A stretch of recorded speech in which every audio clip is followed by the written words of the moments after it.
Señor, como caballero templario, combatí junto a mis hermanos en las cruzadas. Defendí a sangre y fuego nuestra fe. Arriesgué mi vida en 1000 batallas. Ahora os ruego me deis fuerzas para continuar mi misión. Hallar y proteger el Santo Grial. Tras la primera cruzada, 9 caballeros franceses decidieron fundar una orden, entre cuyas intenciones, y a diferencia de lo que sucedía con los cruzados, no estaba la de combatir sistemáticamente a los musulmanes. Tampoco asistían a pobres y enfermos, como sucediera con los caballeros de San Juan o con los hospitalarios, sino la de defender a los cristianos que peregrinaban a los santos lugares. También conocida como la Orden del Temple, vio cómo rápidamente crecía en tamaño y seguidores, uniformados con un manto blanco, en el que si dibujaba una cruz latina roja, los templarios eran temidos por sus adversarios, al igual que adorados por quienes protegían, conformándose un mito que perdura hasta nuestros días. Pocas leyendas alcanzaron tanta gloria, o fueron tan vilipendiadas, o pervivieron tanto tiempo. Esta leyenda lo asocia a la búsqueda y custodia de las reliquias sagradas. De hecho, en uno de sus primeros emplazamientos, en lo que hoy es la mezquita del Al-Aqsa, en la explanada del que fuera antiguo templo de Salomón, se encontraba el Santo Sanctorum, en el que se guardaban el Arca de la Alianza. Su historia, además, aparece especialmente ligada a otras sagradas reliquias: la lanza de Longinos, el sudario de Jesús, el Santo Grial. Es en este momento, alrededor de 1119, cuando llegan los primeros miembros que se convertirían más adelante en los Caballeros Templarios. Su fundador fue Hugh de Payens, un rico noble de la región francesa de Champagne. El poder que fue adquiriendo la orden, tanto militar como económicamente, fue creciendo, de tal manera que esto llegó a suponer su fin, ya que entre sus deudores se encontraban reyes como Felipe IV de Francia, que presionó al Papa para que disolviese la orden. Fueron acusados, entre otros delitos, de adorar a una cabeza que tenía aspecto diabólico y a la que denominaban Baphomet. Les recuerdo a todos los presentes que están obligados por su voto de obediencia y bajo pena de ser excomulgados a ayudar al inquisidor en su dolorosa cruzada contra la herejía. Para acompañarme en este tribunal y compartir el peso del veredicto, solicitaré el consejo de otros 2 jueces. Finalmente lo consiguió, y casi todos los caballeros templarios fueron detenidos y posteriormente llevados a la hoguera, disolviéndose la orden en 1312. Lo que es innegable es que los templarios tuvieron una gran trascendencia a su tiempo, dando pie al mito de los caballeros andantes, que sirven para simbolizar una época tan oscura como la Edad Media. Misterio directo. Misterio directo. Misterio directo. Hoy en Misterio Directo abordamos de manera amplia el tema para intentar responder a distintas preguntas que a todos nos asaltan, y para ello contamos con un especialista en el tema, Josep Guijarro. Es periodista, escritor y colaborador habitual de diversos medios de comunicación, donde ha desempeñado cargos de responsabilidad, consagrado además como uno de los más activos ufólogos españoles. Ha presentado y dirigido el programa Enigmes y Misteris de Radio Nacional de España en Cataluña, así como la histórica revista Karma 7, y fue redactor jefe de la revista Más Allá, recibiendo, asimismo, el micrófono de plata de la API-RTV por su labor al frente de Hoy por Hoy Vallés de la cadena SER. Actualmente participa en el programa Espacio en Blanco de Radio Nacional de España. Además, en los últimos 5 años ha dirigido la revista Rutas del Mundo y el portal en internet los32rumbos.com. En su faceta de escritor, caben destacar títulos como Infiltrados, Seres de otras dimensiones entre nosotros, Gótica, Rex Mundi o El tesoro oculto de los templarios, entre otros. Hoy nos visita Josep Guijarro. Misterio directo. Veterano investigador, el que nos acompaña esta noche, de la más interesante generación, la tercera generación que compartió escuela junto a Javier Sierra o Manuel Carballal, entre muchos otros. Incansable viajero, ha recorrido medio mundo en la búsqueda del misterio, ese misterio con mayúscula. Nos acompaña el periodista y escritor Josep Guijarro. Muy buenas noches, Josep. Muy buenas noches, Alberto. Un placer reencontrarte, aunque sea a través de las ondas. Muchas gracias. A veces podemos confundir las cruzadas con los caballeros templarios, con los cátaros. ¿Nos podrías decir qué exactamente, o situarnos un poco en este sentido, ¿quiénes son los templarios? Pues me parece perfecto, porque has situado precisamente varios ejemplos que coinciden en tiempo con la génesis de esta orden de caballeros, que es la de los templarios. En efecto, parece que alrededor del año 1000, un poco como ahora está sucediendo, ocurrían tiempos apocalípticos, ¿no? La gente pensaba que el fin del mundo era un hecho casi por suceder. Se habían encerrado en las iglesias la noche del 31 de diciembre del año 1000, pensando que el mundo iba a terminar, y sorprendentemente para ellos, no para las mentes claras ni escépticas, hubo un día siguiente y un día después del siguiente. Pero sí que es verdad que a partir de entonces surgió la idea, o la necesidad más que idea, de expiar los pecados visitando el Santo Sepulcro de Jerusalén, que, como bien sabes, es una iglesia hoy día creada en Israel, concretamente en Jerusalén, en torno a la idea que Santa Elena promulgó a partir del siglo IV, de que allí se había enterrado al cuerpo de Jesucristo. Y en esa tesitura, pues son muchos los cristianos que desde Europa viajan a Jerusalén con el propósito de expiar esos pecados.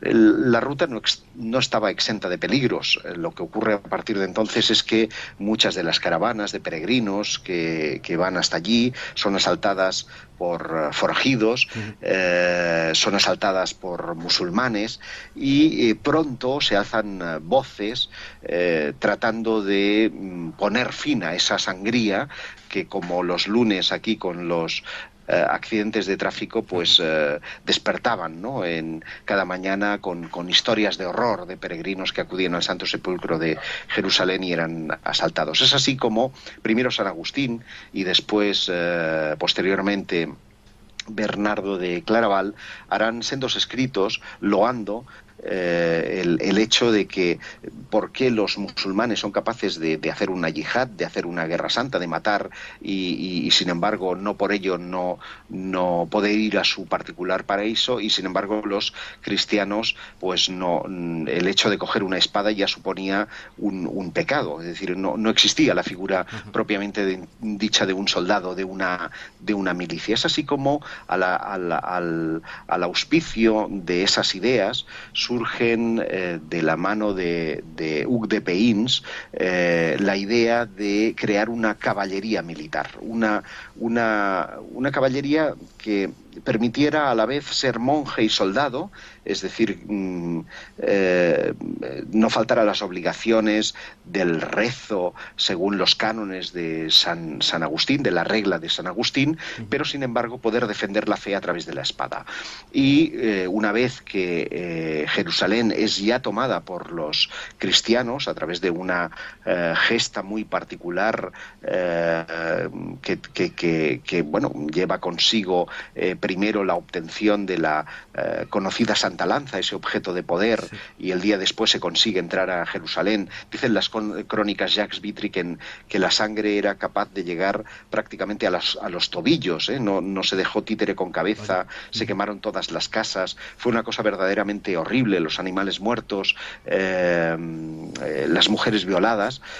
Consiguen la toma de Jerusalén, y en 1118 estos caballeros que, como digo, eran únicamente 9 y abrazan la regla de San Agustín, se dirigen a Tierra Santa, se dirigen a Jerusalén y se entrevistan allí con el rey Balduino, que era el rey por entonces de Jerusalén, para solicitar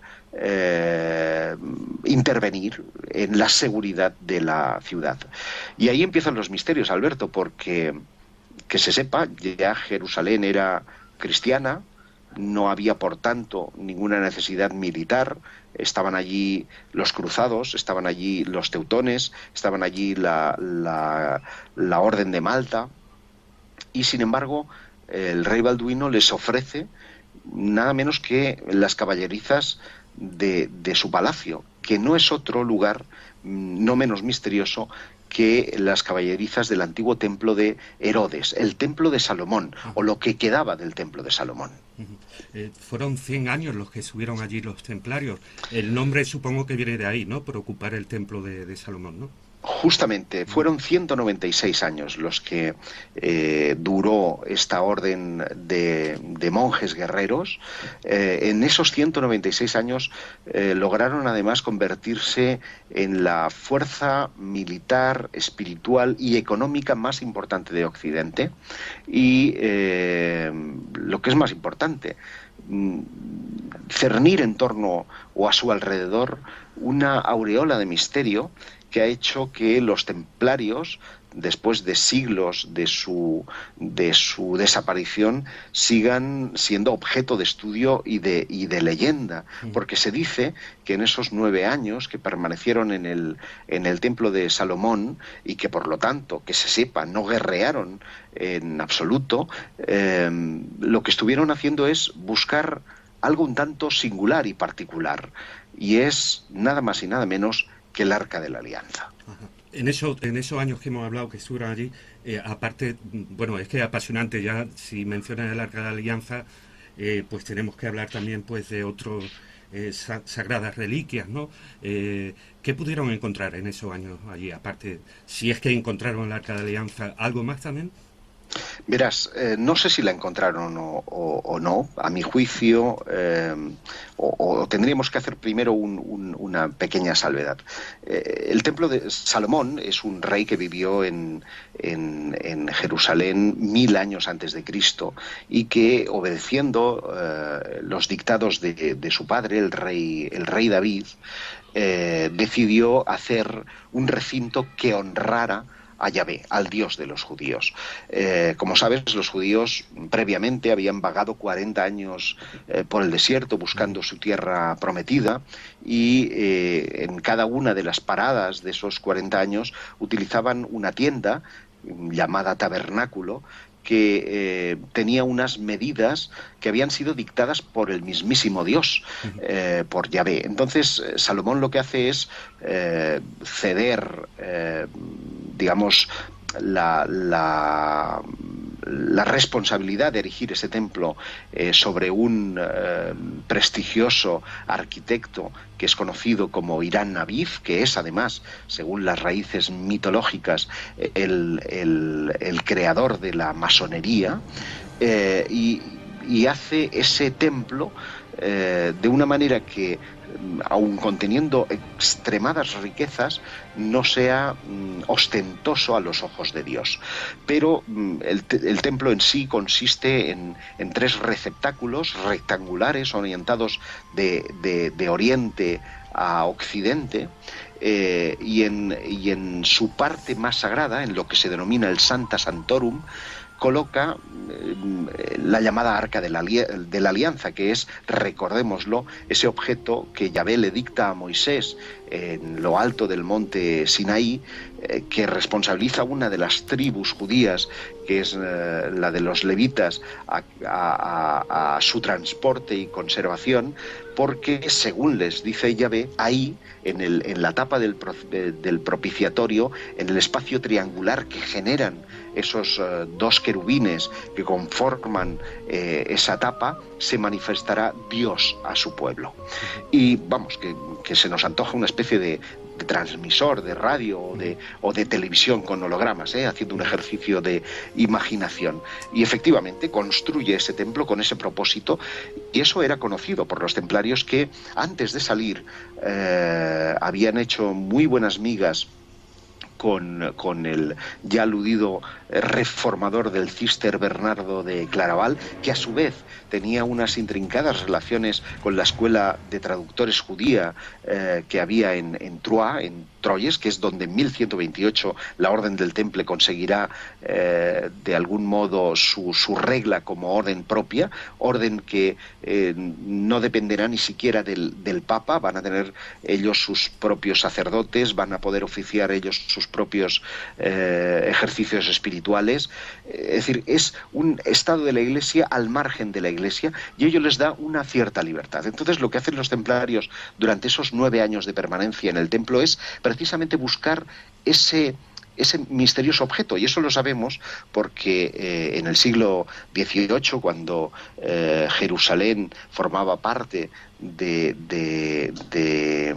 protectorado británico, tuvieron lugar algunas excavaciones arqueológicas, y en lo que hoy se conoce como el túnel de los Asmoneos, un lugar que recomiendo encarecidamente visitar si uno va a Jerusalén, porque tiene la oportunidad no solo de recorrer la parte oculta de lo que conocemos como el Muro de las Lamentaciones, sino porque además hay piedras de enorme tamaño, a 18 metros del piso original de la Palestina del siglo I, que nadie sabe cómo ni por qué pudieron se pudieron elevar en esa altura con la tecnología de la época, que recordemos no conocía la grúa o no conocía muchos de los elementos arquitectónicos o para construir que hoy día estamos utilizando.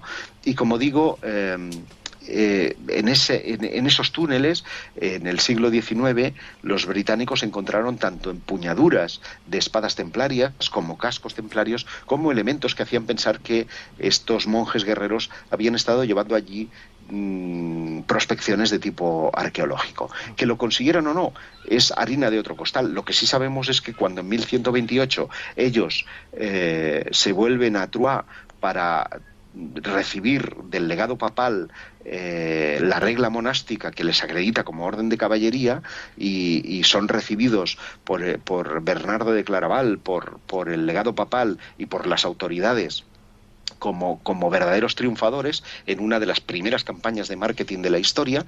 Lo que hacen los templarios es empezar a obtener beneficios a porrillo, desde Aragón hasta Francia, pasando por estados como Chipre. Empiezan a donar cantidad de terrenos, cantidad de recursos. Ellos son, de hecho, los creadores de la banca moderna, en el sentido de que instauran lo que podríamos llamar las primeras letras o las primeras hipotecas. Si tú eras un peregrino y querías visitar Tierra Santa, legabas al temple todos tus bienes. En el caso de que regresaras, te serían devueltos con una pequeña tasa, como hacen hoy los modernos bancos, pero en el caso de que perecieras en el trayecto, pues esos bienes quedaban para el temple.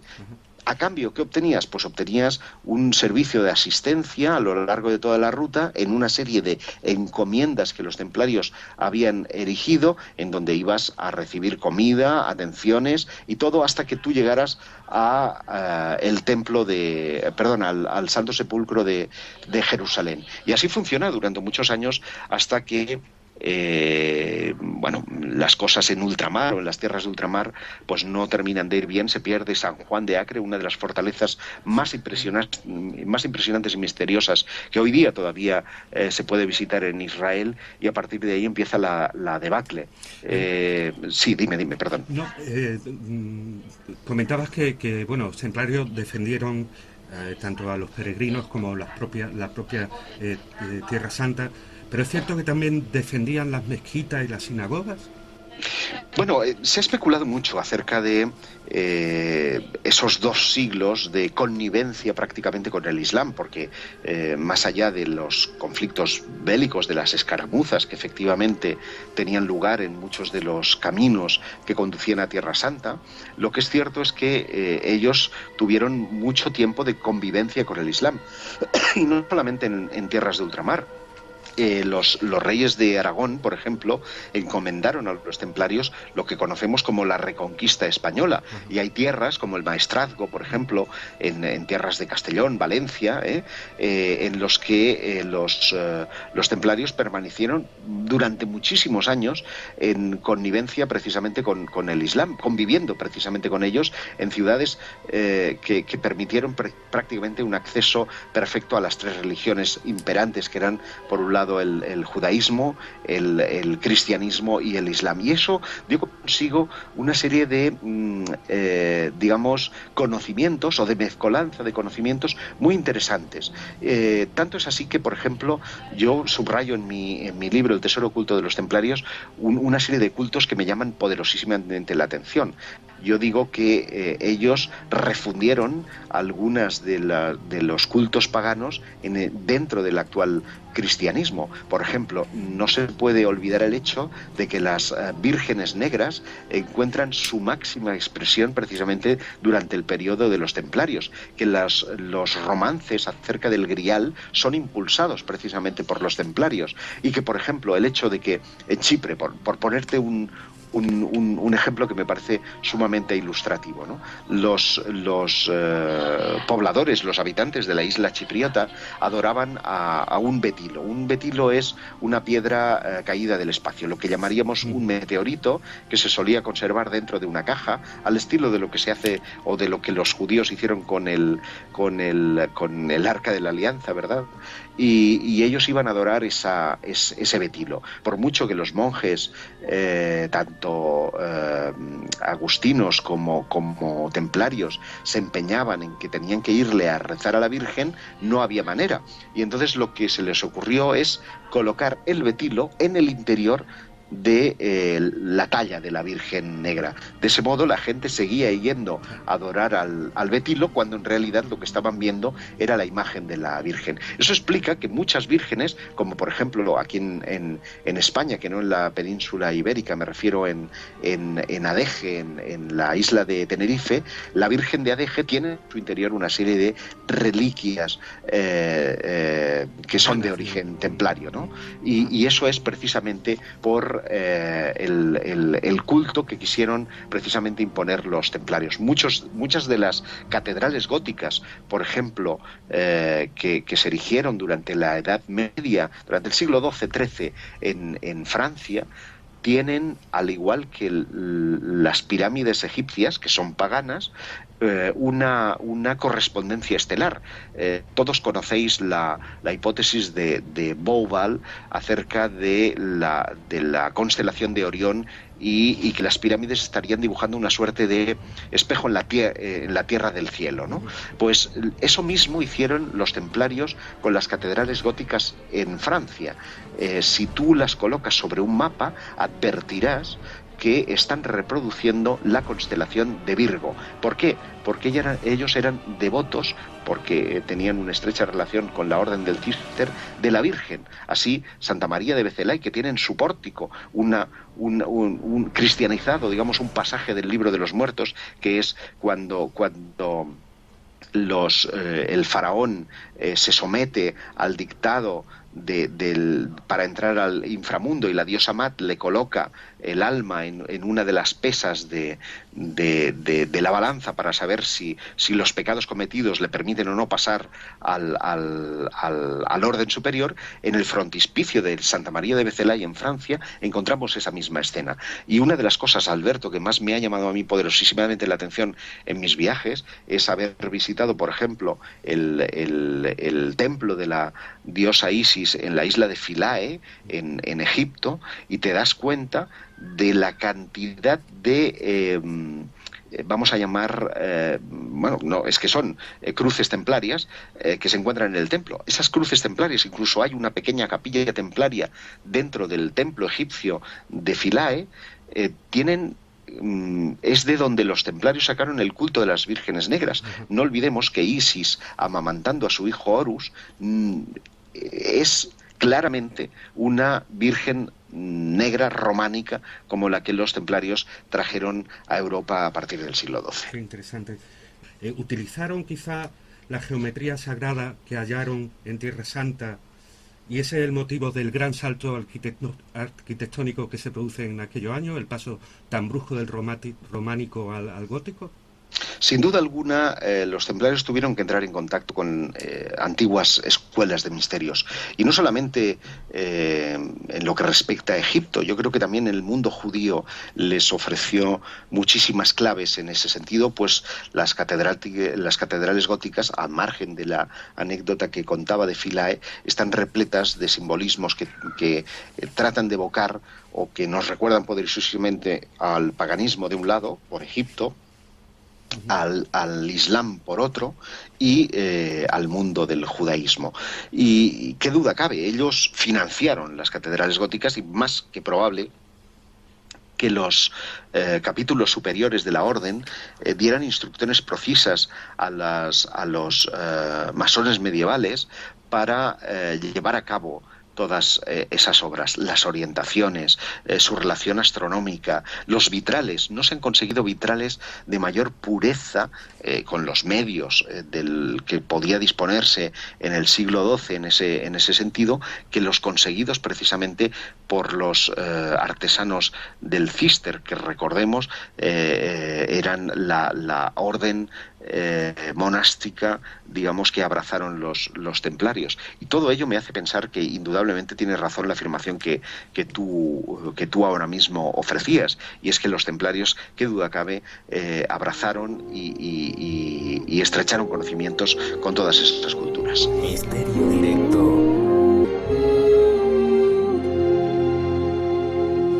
Volvemos para atrás, si te parece, en el tema de su relación con el Islam. Los assassins, Sí. ¿puede hablarnos de ello? ¿Tiene alguna relación con los templarios?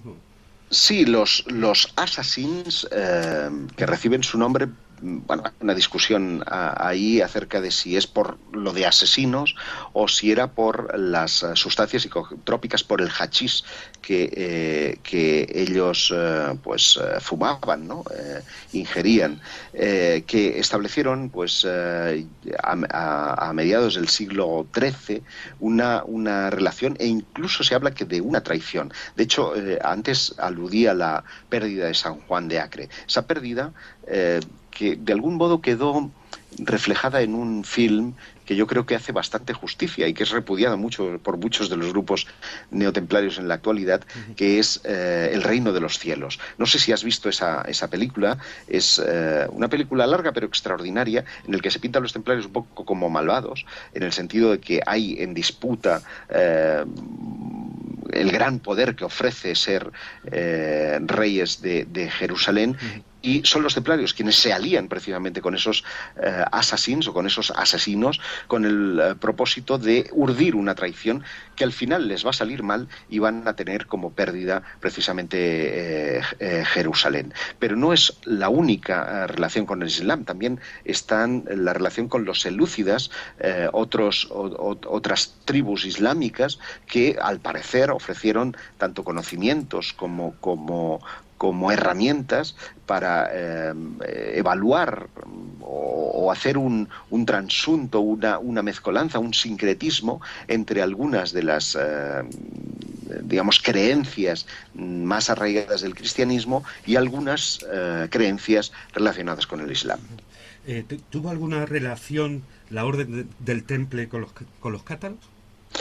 Es muy interesante esa pregunta porque, como bien sabes, y lo he mencionado al principio de mi intervención, los templarios tenían por objeto la fe, la defensa de la fe a través de la espada. Es decir, ellos están a las órdenes de la Iglesia, están a las órdenes de lo que dicta el Papa. Pero, en efecto, a partir del siglo XII tiene lugar en el Languedoc una cruzada muy singular, la Cuarta Cruzada. Esa Cuarta Cruzada no es precisamente contra los infieles, sino contra los herejes. Y son los cátaros, unos personajes singulares, porque ellos se niegan a pagar el diezmo, se niegan a rendir tributo a la Iglesia, niegan que Jesucristo haya muerto en la cruz, se niegan a comer carne, dan a la mujer la posibilidad de ser obispo de sus propias iglesias, a pesar de que no hay ninguna construcción eclesial cátara como tal, y eso hace que el Papa Urbano ponga en marcha lo que se llama la Cruzada Albigense o Última Cruzada. En esa cruzada los templarios se los van a mirar con los brazos cruzados, es decir, habiendo muchos de los templarios en la región, no intervienen en la lucha contra los cátaros. Y hay algo sorprendente. Antes aludí a que precisamente los templarios son relatados en los cantares trovadorescos, en los primeros relatos y cancioncieros medievales, como la caballería del Grial. Ellos habrían conservado, vamos a llamarlo así entre comillas, la copa con la sangre de Cristo. Y sin embargo, son los cátaros quienes también se imputan, por así decirlo, o se atribuyen la pertenencia del Grial. Tanto es así que en 1936 Otto Rahn, un Sturmbannführer de las SS, que estaba al cargo de la misteriosa oficina de Kalmar y Willigut, un vidente que asesoraba al Führer, a Adolf Hitler, y le comía bastante el coco con cuestiones astrológicas y símbolos de poder, pues el Führer decide ir en busca de ese Grial y manda a ese Sturmbannführer de las SS que cuando las cosas van mal y empieza, digamos, la solución final contra los judíos, como Otto Rahn tenía cierta afiliación judía, decide desaparecer del mapa y hacerse pasar por muerto, mandando una carta póstuma en la que se dice que estando tan cerca del Grial no puede dejar que un objeto tan poderoso caiga en manos inadecuadas, ¿no? Bueno, esto lo decía porque precisamente en Montsegur, en 1344, tiene lugar un asedio que después de 8 meses consigue que 200 cátaros caigan no a manos templarias. Los templarios, como digo, estaban de brazos cruzados viendo todo aquello, ven cómo desfilan ante los inquisidores y ellos voluntariamente se meten en las brasas, se meten en el fuego.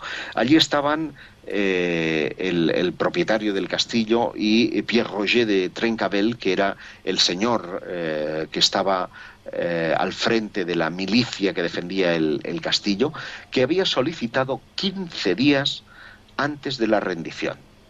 ¿Para qué esos 15 días? Bueno, se especula, y esa es una historia no comprobada, pero no exenta de cierta verdad, que esos 15 días sirvieron para poner a salvo el tesoro cátaro. Ese tesoro cátaro estaría compuesto naturalmente de monedas, porque eran necesarias para la financiación de sus monjes, para los viajes, para la comida, etcétera.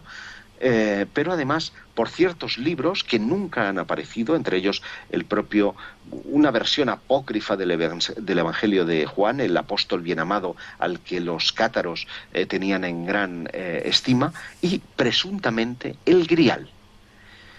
Esto es llamativo porque para algunos investigadores, entre los que se encuentra por ejemplo Michel Lamy, mi buen amigo, supone que los templarios habrían depositado en manos de los cátaros esa pieza, si es que era una pieza, porque ahí podríamos entrar después en la discusión de si se trataba de un linaje, porque lo que se dice es que descienden 3 tipos por el lugar más agreste de Montsegur, que es la cara norte, una cara que prácticamente está como cortada, y que es necesario descender con cuerdas y que llevar consigo pues un aparataje complicado haría muy difícil el descenso por esa cara norte. Eso hizo pensar en que tal vez que el Grial no fuera una copa, no se tratara únicamente de un pequeño objeto, sino que pudiera tratarse de una persona, pudiera tratarse de un linaje. Y dado que la zona está muy próxima a Rennes-le-Château, dado que la zona ha alimentado leyendas desde la más remota antigüedad relacionadas precisamente con el Grial, alimentó esto, que años atrás se pusiera en marcha esa operación Código da Vinci, ¿verdad?, en la que todo el mundo especulaba con lo que el Grial podía haber sido un linaje y no un objeto. Personalmente, ¿tú crees que se trató de esa sangre real o fue un objeto que contuvo la sangre de Cristo? Mira, yo no soy muy creyente de reliquias, en el sentido de que a poco que uno estudia las creencias judías, y no olvidemos que los acontecimientos de la pasión y muerte de Jesús ocurren en medio de un clima estrictamente judío. Jesús era judío, el cristianismo es algo posterior.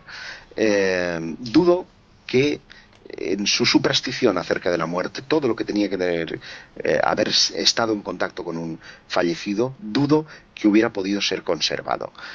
El grial que más visos tiene de cierta, vamos a poner, verdad entre comillas, es el de Valencia, por el seguimiento histórico, y su seguimiento histórico se pierde alrededor del siglo IV, que es precisamente cuando Santa Elena paga por obtener reliquias del tiempo de Jesús. Por lo tanto, esos 4 siglos, que es mucho tiempo, hacen difícil creer que se trate de objetos físicos. Pero no así si se tratara de un linaje. Si, como postulan, no ya imaginativos investigadores, sino los propios evangelios apócrifos, el evangelio de Felipe narra, por ejemplo, cómo Jesús le da besos en la boca a María Magdalena, o otros evangelios refieren relaciones sexuales entre Jesús y la confusión de las 3 Marías, entre María Salomé, María Magdalena y María Virgen de Jesús, ¿verdad? Pues podría pensar, además, hablando de los ritos esposales y que están expuestos en multitud de escritos judíos, hace pensar que evidentemente Jesús no murió casto, no murió virgen, sino que un hombre con 33 años no solo tendría que haberse casado ya, no solo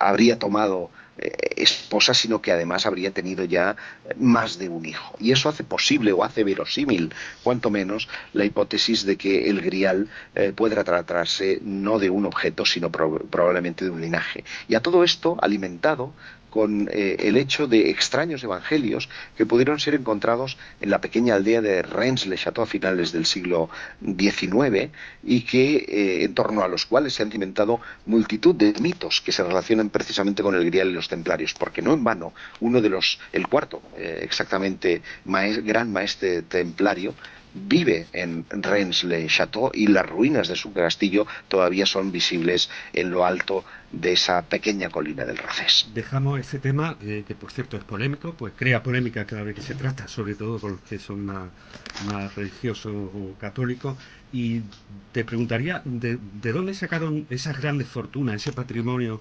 los templarios? ¿Cómo la acumularon? ¿Fue solamente por esos gastos y terrenos que iban dejándole a la gente a la que protegían, o quizás es que hallaron verdaderos tesoros? Bueno, eso sí que no es nada misterioso. Ellos, a lo largo de esos 2 siglos, consiguieron amasar una riqueza extraordinaria, porque ellos sí practicaban la castidad individual, pero no la de colectivo. Le pasa un poco como a los extraños bancos, solo que, por ejemplo, los bancos actuales, pues sus ejecutivos cobran una pasta importante. Pues allí nadie la cobraba, sí las recibía la orden, y de hecho Felipe IV, Felipe el Hermoso de Francia, teje en torno a los templarios lo que podríamos llamar su caída y muerte, en torno precisamente a ese tesoro. Ese tesoro estaba albergado 196 arcones con oro, plata, piedras preciosas, objetos de culto, de poder, en la isla de Chipre.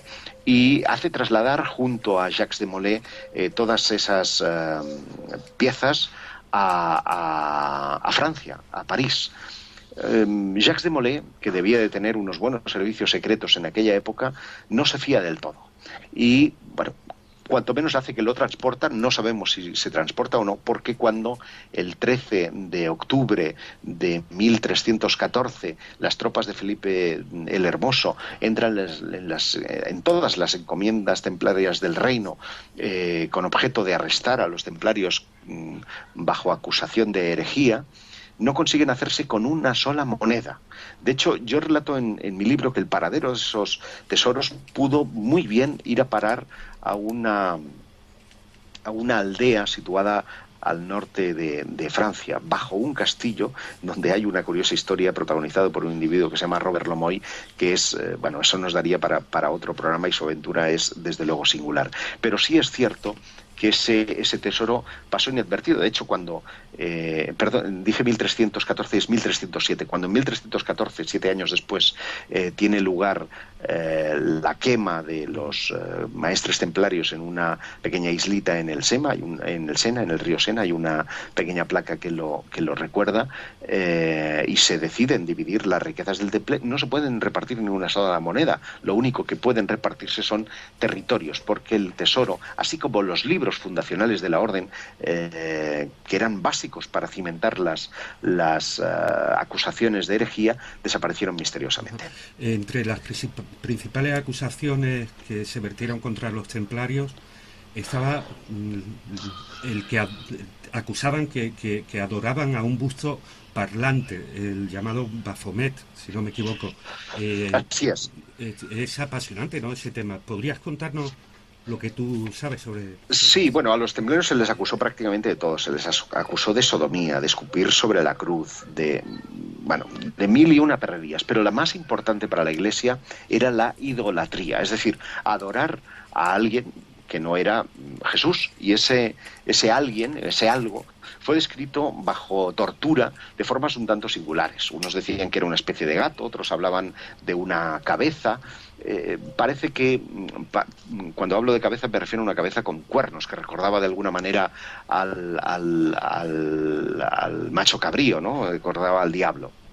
De hecho, hay muchas construcciones templarias en las que se pueden adivinar cabezas en lo que popularmente se llaman Baphomets, y no sé muy bien si son o no son ello, porque nadie puede decir a ciencia cierta de qué se trataba ese Baphomet. Sigue siendo un misterio. Lo que sí, yo propongo un ejercicio, digamos, etimológico, curioso,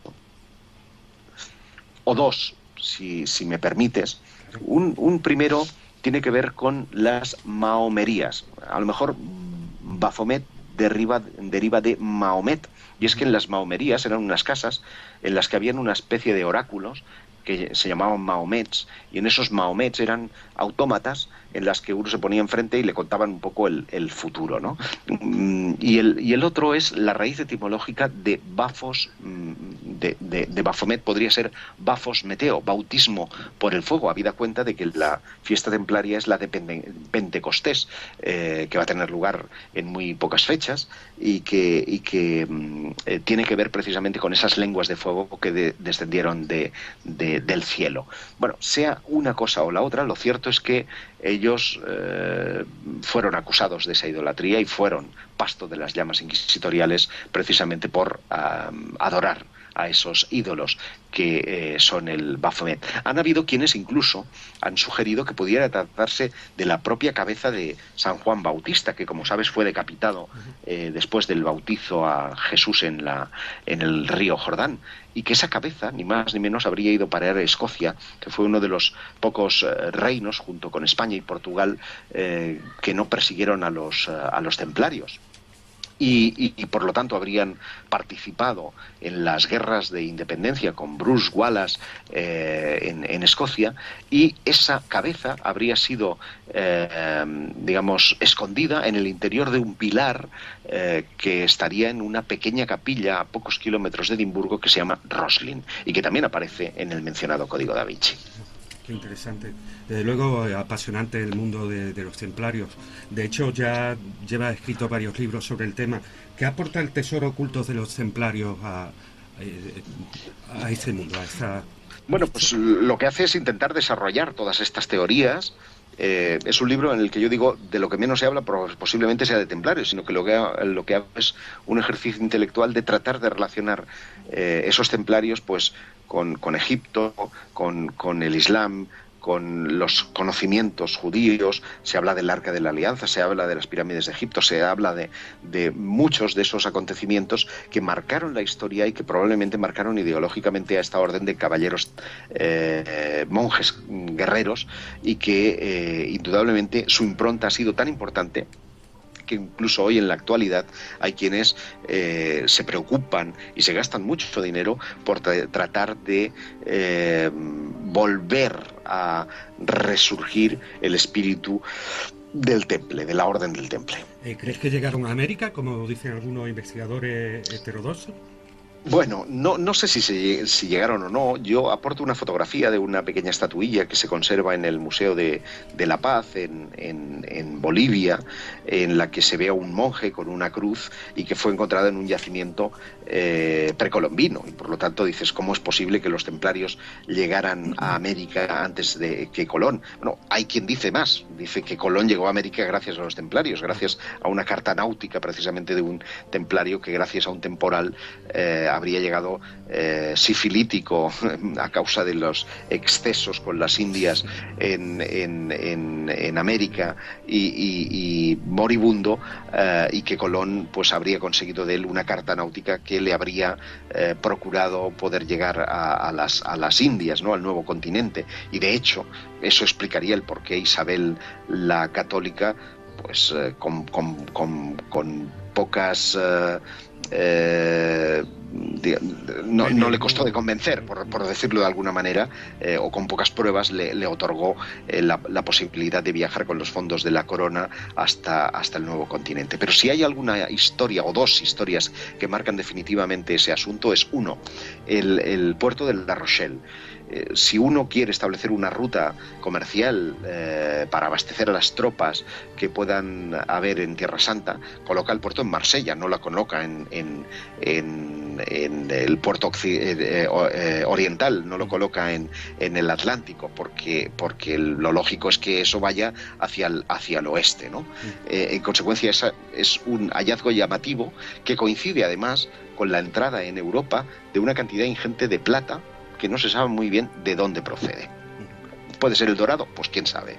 Y la segunda cuestión, no menos llamativa, es, y de nuevo volvemos a Escocia, volvemos a la capilla de Roslin, es que hay un montón de cosas en la mampostería del edificio que son frutos, que son incluso indios con plumas, que uno puede ver en la capilla, y cuenta la historia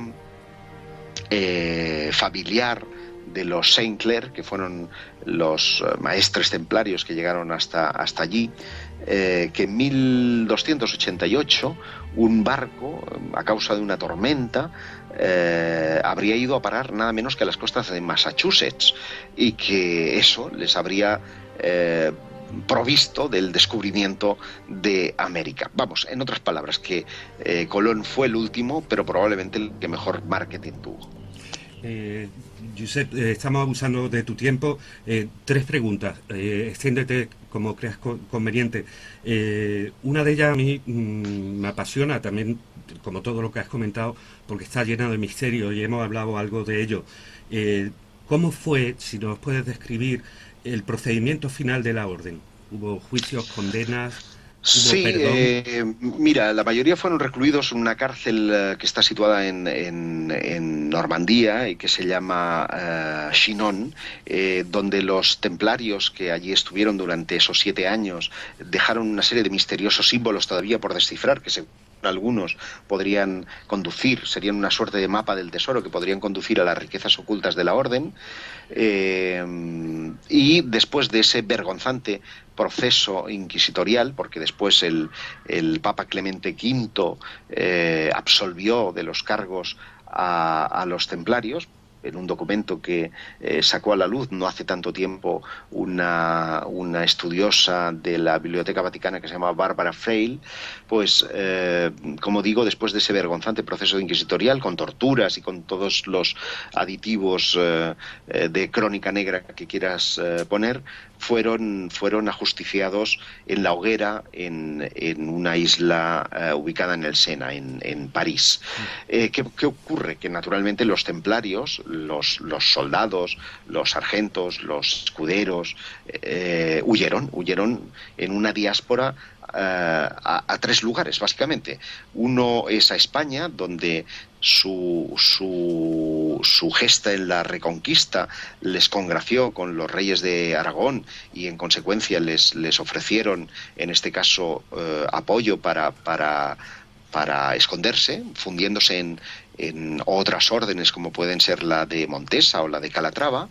otros se fueron con Don Dinis, el rey de Portugal, dando origen a la Orden de Cristo, que después daría tantos éxitos en los descubrimientos y campañas navales portuguesas, descubriendo un montón de lugares.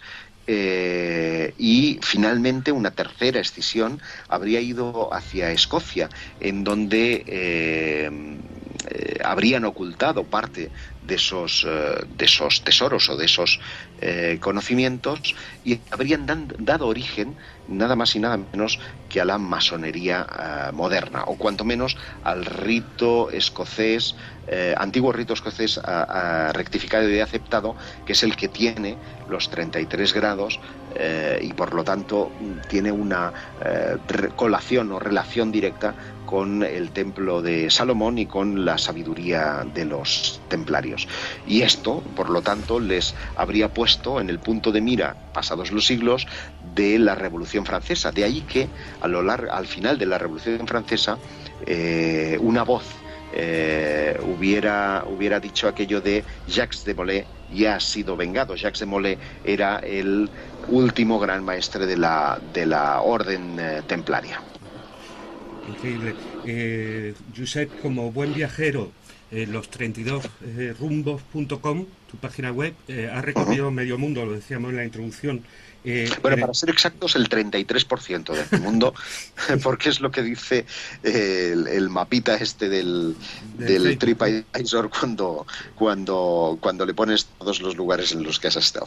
En la península ibérica, ¿cuál ha sido el legado templario? Bueno, hay ciudades, monumentos. Hay muchos. Desde luego yo recomiendo Ponferrada, por ejemplo, donde hay una maravillosa construcción o fortaleza, pero qué duda cabe que hay muchos. Todo el camino de Santiago está plagado de ermitas. La de San Saturio, por ejemplo, es especial. El cañón de Río Lobos, por ejemplo. Hay ermitas con un montón de símbolos.